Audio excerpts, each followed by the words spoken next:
Welcome to Gay Fairfax, the National Capital Area's only weekly gay cable magazine sharing news, views, and pride. I'm Barry Forbes. And I'm Michelle Michaels. Each week will feature events and personalities of interest to gay women and men in Northern Virginia. On this edition of Gay Fairfax, Deborah Glick, the first openly lesbian member of the New York State Assembly, and a musical cabaret of camped-up show tunes by the vocal trio Gotham. Deborah Glick became the New York State's first openly gay state legislator in November 1990. Gay Fairfax reporter Rick Sincere caught up with Deborah at the Gertrude Stein Democratic Club.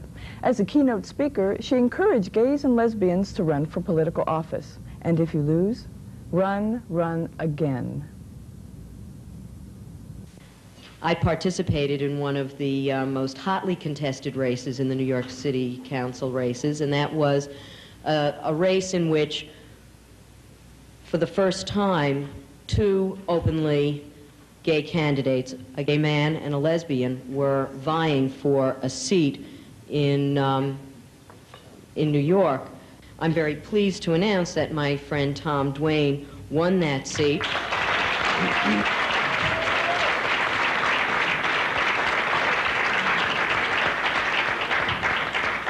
You understand that if you win the Democratic primary in Manhattan, that is winning the seat. Yes, it was a substantial win. It was a margin of better than 2-1. And while some of the press completely misunderstood the issues involved in Tom's broad support in the lesbian and gay community in his race against Liz Abzug, running as an open lesbian, I can tell you that this was a great victory for the lesbian and gay community. It was a victory of grassroots organizing. Tom, a longtime community activist, had run 2 years ago against an incumbent for a seat that was very similar to the newly created seat. And we know from Harvey Milk's experience that you might have to run a number of times before you win. And it is important for candidates to realize that they may have to run again if they've lost once. So you run, and you run again.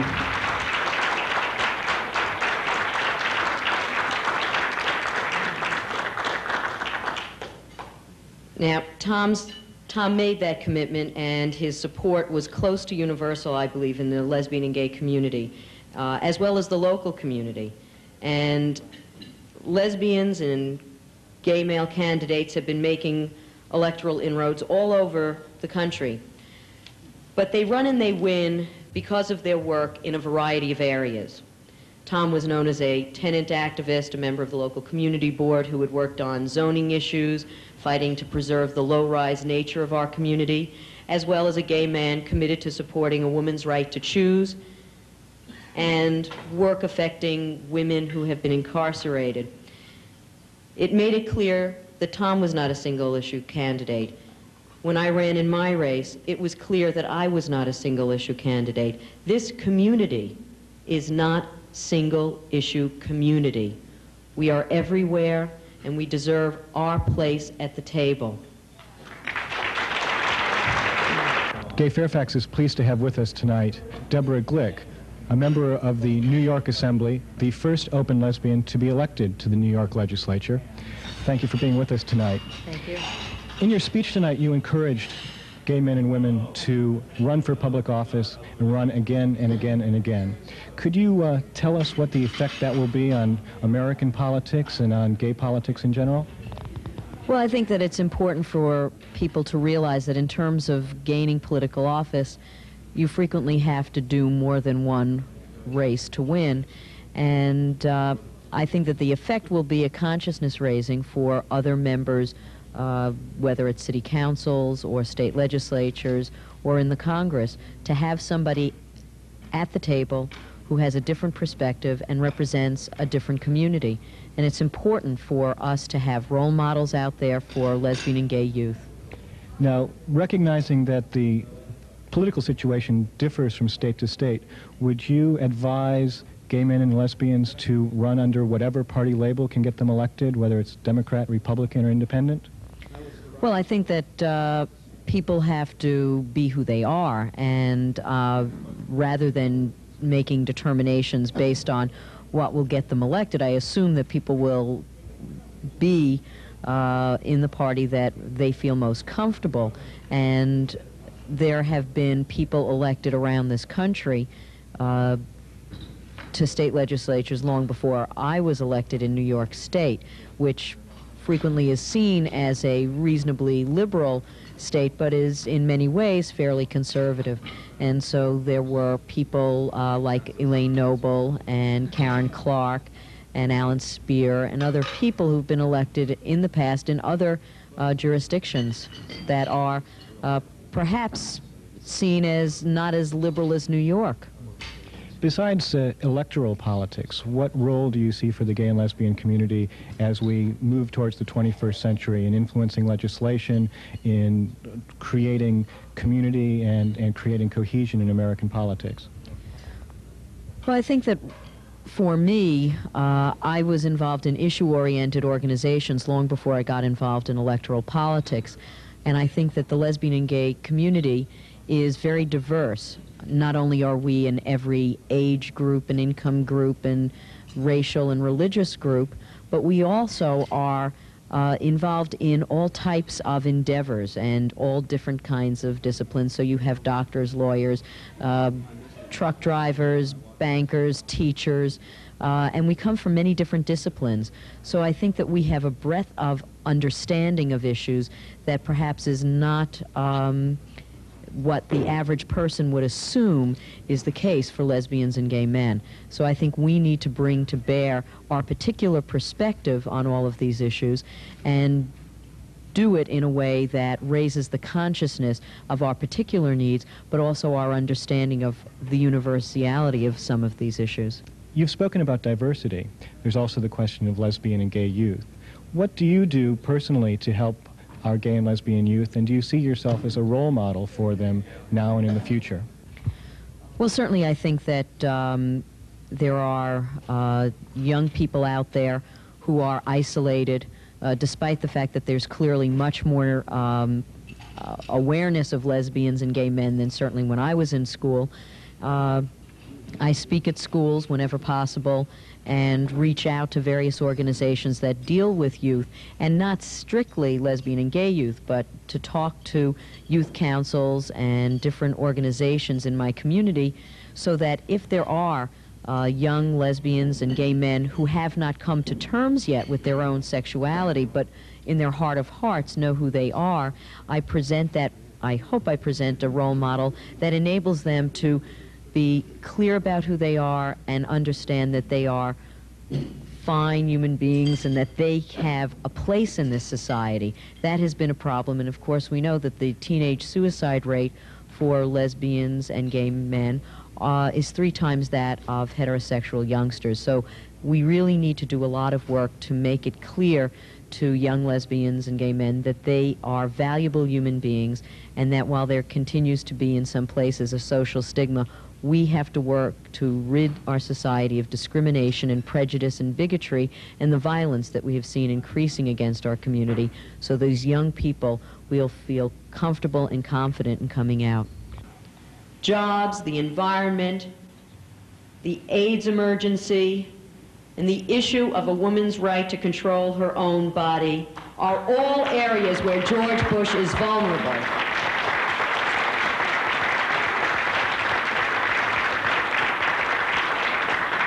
It is time for Democrats to articulate these concerns and to attack Bush's deplorable record and to build a consensus among the American people, a consensus that will drive George Bush back to Kennebunkport permanently.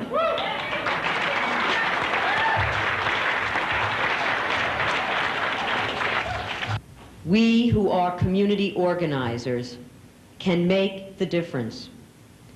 And not only in our own locale. I think that we can link together, that we can pressure.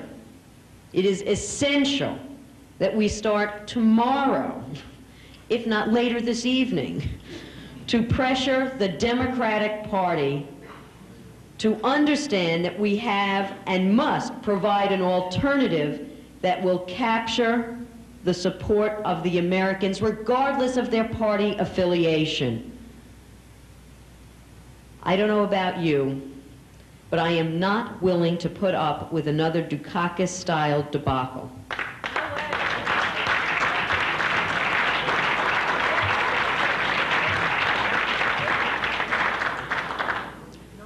We owe it to ourselves, we owe it to future generations to pull ourselves together and to make 92 a change in this country, to make that the year that the pendulum, which we know swings one way and then back the other, to see that that pendulum comes back and goes right past us, as far to the left as it will go.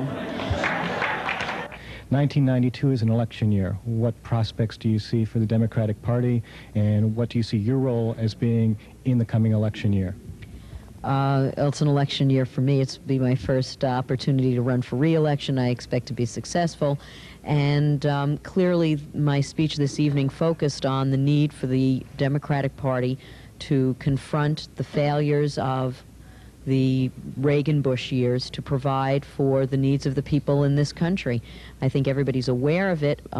People perhaps feel a little disheartened and think that the president's popularity makes it impossible to make a change. I don't think that's true.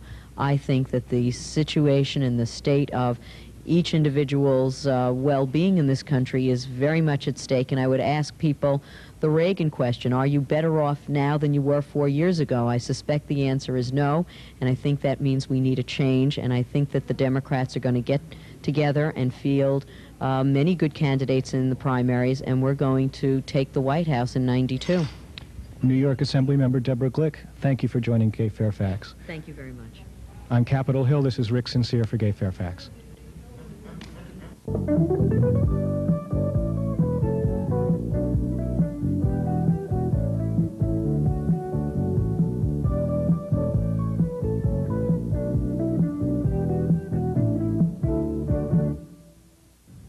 Are you finding that every single night you're sitting around at home watching television? Well, why don't you get out a bit? Why don't you join the Fairfax Lesbian and Gay Citizens Association? They sponsor many good projects around community events, social activities, political activities, as well as some educational projects. So do it right now. Join the Fairfax Lesbian and Gay Citizens Association.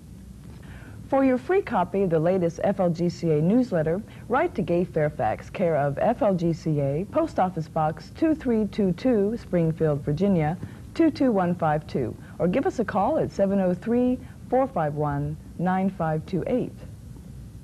You should have been there at the George Washington University's Listener Auditorium, which was the site for a concert to benefit Food and Friends, which provides meals and friendship for people with AIDS.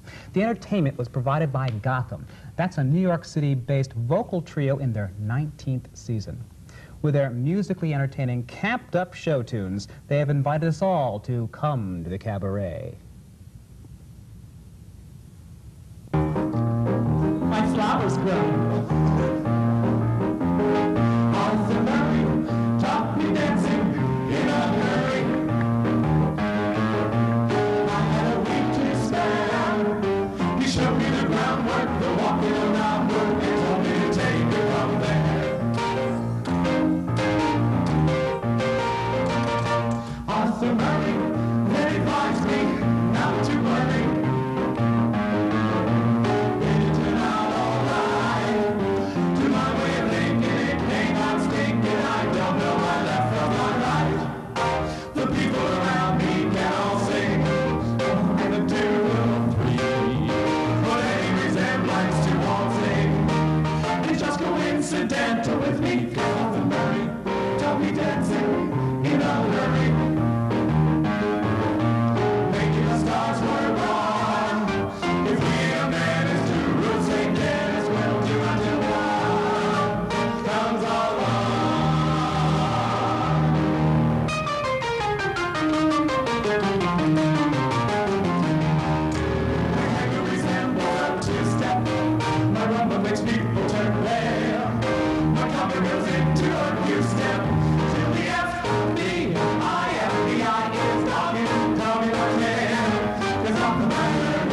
we dancing in a hurry, hurry.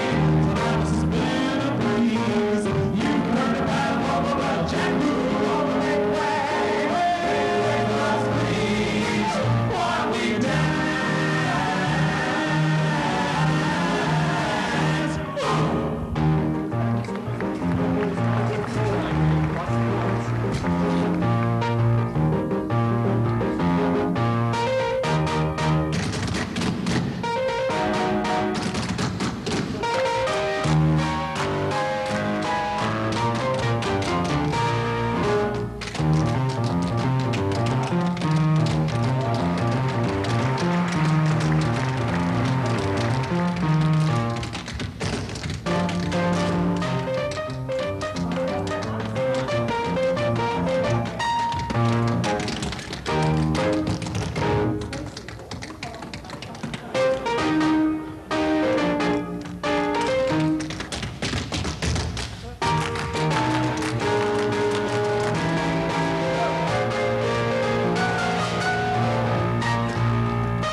There's going to be a little intermission now, folks, but please come back for Act 2.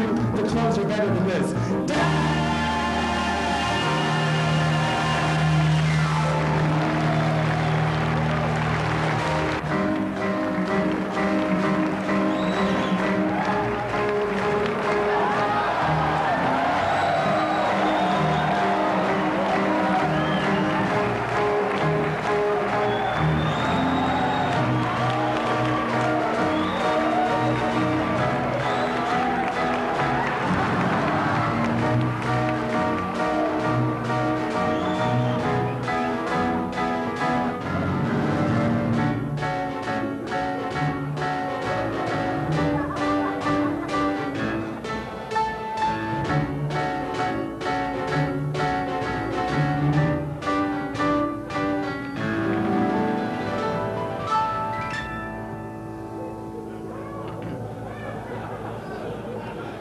Everything was beautiful at the Broadway. It's a man with lovely girls in white. Yes, everything was beautiful at the Broadway. Hey, hey, hey, hey, hey,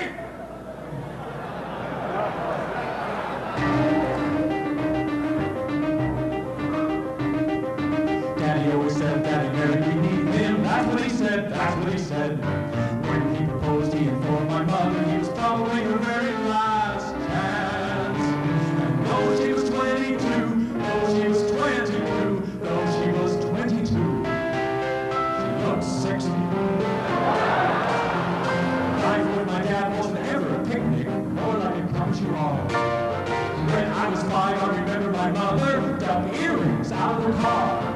I knew they weren't hers, but it wasn't something you dare to discuss. He wasn't warm. Well, not to her. He was to us.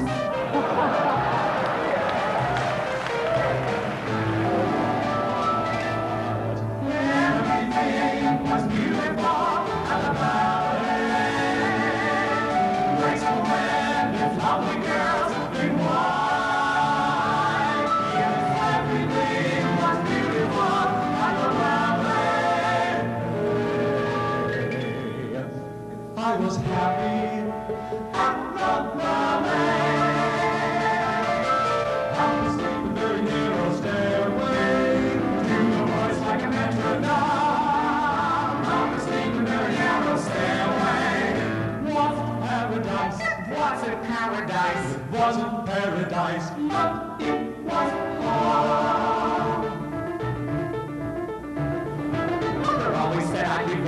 attractive when I grew up. Different, she said, with that special something and a very, very personal style. And though I was 8 or 9, though I was 8 or 9, though I was 8 or 9, I hated you. I hated her. Different is nice, but it sure isn't pretty. Pretty is what it's about. I never met anyone who was different, who couldn't figure that out. But beautiful.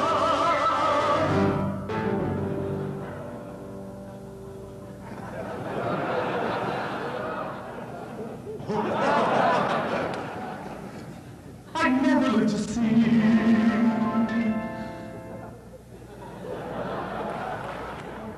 But it was clear,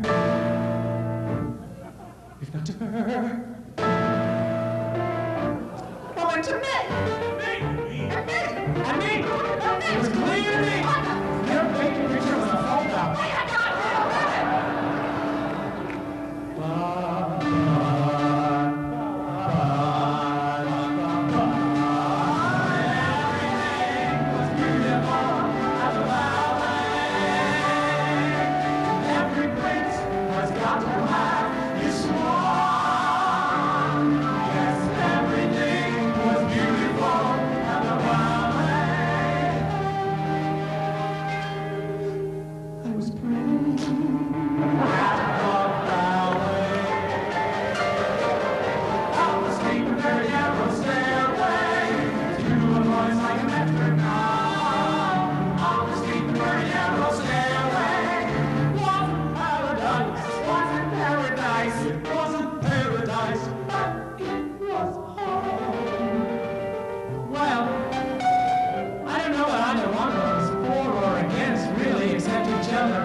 Chief, that's illegal in 27 states.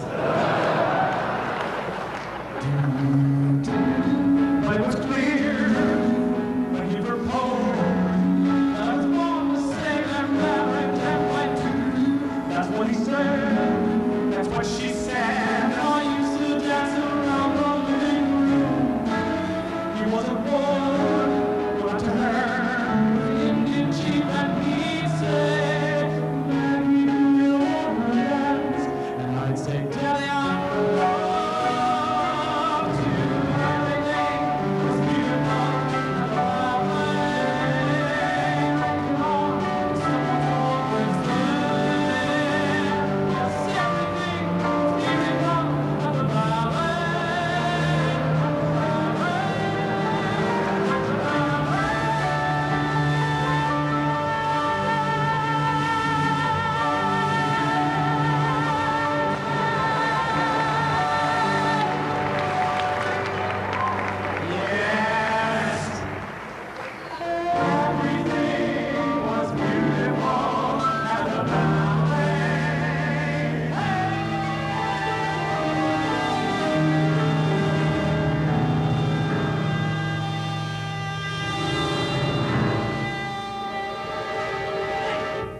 was pretty.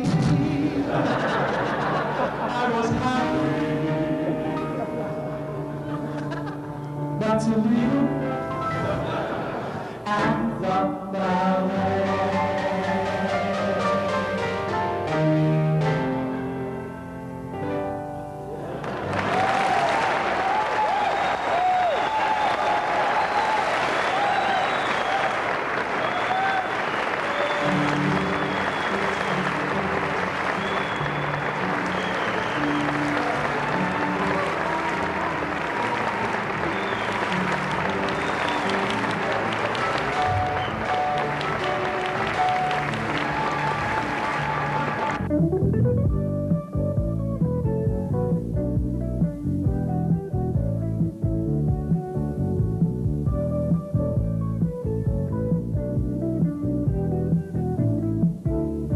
Well, Michelle, can you believe it? It's time to wrap up another edition of Gay Fairfax. But now don't you forget that you can tune into the show every single week at this time. For Gay Fairfax, I'm Barry Forbes. And I'm Michelle Michaels. Thank you for joining us, and remember to keep the pride alive.